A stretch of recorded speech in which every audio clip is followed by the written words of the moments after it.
Check your wallet or purse. How many retailer loyalty cards are you carrying? Chances are you have 4 or 5, so just how loyal are you? And for retailers, how useful are they? Coupon not accepted. When we spoke to shoppers around the world regarding loyalty schemes and loyalty cards in particular, the overall sense was that shoppers are becoming quite jaded by them. Shoppers generally hold several cards and only use quite a small minority of them. So, in occasional situations, they are worth crossing the road for. Some shoppers will decide between retailers based on the points they might get from one retailer compared to another. And they're also very important in America, where many times you can't actually access special offers or discounts without a loyalty card. There's also quite attractive fuel-based promotions as well for American shoppers that makes the loyalty card worth having. But overall, I think that the sense was there's a bit of disenchantment, a bit of fatigue by loyalty cards, and they're not really creating any real differentiation between different supermarket chains in the same countries. If you've got all these people with all these different loyalty cards, does that mean that there is no loyalty at all?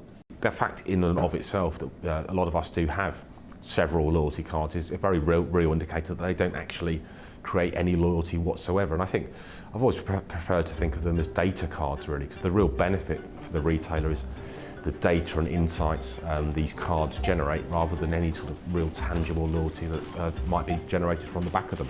Globally, who is doing well with their schemes, making the most of them, and who are failing miserably? Well, oddly, I think, given that the supermarkets were at the forefront of loyalty card development, I think it's actually outside of retail now. If we look at hotels or coffee shops, even some restaurant chains are actually doing very well in terms of using these loyalty schemes to generate genuine loyalty, repeat purchases and frequent visits. A lot of the supermarkets are doing increasingly well at using the loyalty cards to generate data, which they can then use for store planning, range planning, merchandising and so on. I think Tesco is probably the granddaddy of all of the supermarkets in using loyalty cards in this way. So overall, they are useful at generating insight. They are not necessarily a game changer when it comes to shopper decision making. Is it worth crossing the road from one store to another? And very few shoppers that we spoke to actually said this can actually genuinely influence their decision making when it comes to choosing between two retailers.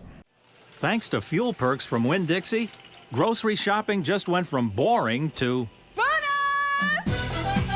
Interestingly, it was in America where the shoppers were telling us that on a transactional basis, loyalty cards are very important to them. But I think when you look at what the US retailers do with this data and how they try and use these schemes to create a more emotional bond between themselves and the shoppers, most American supermarkets are falling flat on their face when it comes to yielding these additional benefits. So there's a real big difference, I think, between sort of transactional and emotional loyalty on the other hand, and I think these loyalty schemes and loyalty cards are failing really to make that connection between the retailer and the shopper. Asda, part of the US retail giant Walmart, is one chain that doesn't have a loyalty scheme, and neither do low-cost supermarket chains. So are they really worth it? There's been lots of debate internally amongst many retailers about whether or not to embark on the loyalty card strategy or not. I think it's interesting that two of the most successful global retailers, Aldi and Lidl, have thrived despite having sort of no loyalty scheme whatsoever. I think Asda's big debate, as with many other Walmart operations around the world, is loyalty cards are very, very expensive to implement and to operate, and Asda, again, like the rest of the Walmart empire, has preferred to invest instead in everyday low pricing rather than having the bells and whistles associated with a loyalty scheme. But that said, Asda's been the cheapest supermarket in the UK for well over 15 years and has been sort of almost hemorrhaging market share over the last 3 or 4 years. So being cheapest is no guarantee of success. Having a good loyalty scheme is no guarantee of success. So does that mean that loyalty cards are dead? A lot of retailers, I think, faced with a slowing market, have diluted the benefits of those loyalty cards. So the points you get back or what you can redeem them for, it's been dialed down a bit as well. So shoppers are perhaps less compelled to use the cards or choose retailers on the basis of them. So when we look around the world at some of the most successful retailers who are gaining market share, winning, real advocates among different shopper bases, it's often retailers without a loyalty card and retailers who excel at the basics of retailing. So price, range, service. And TCC Global's survey threw up some other interesting facts regarding shopping behaviour. There you go, enjoy, okay? I think one of the striking features from the research is the general level of ambivalence that many shoppers have for the supermarket that they regularly use. That decision is often based on laziness, essentially. It's just going to the nearest store you've always gone to, a real sense of habit.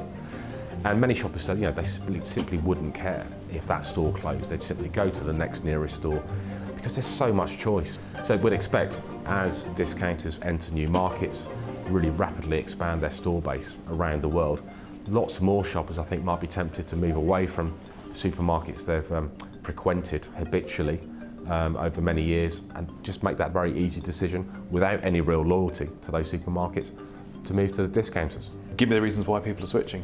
One is price, which is obviously a big part of the whole value for money equation. In second place is the broader value for money proposition, which might include value and quality and so on.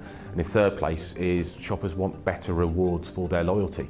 That said, just 20% of shoppers said that the removal of a loyalty scheme would actually affect their behaviour that much. So it's a fairly complex situation from the shopper perspective.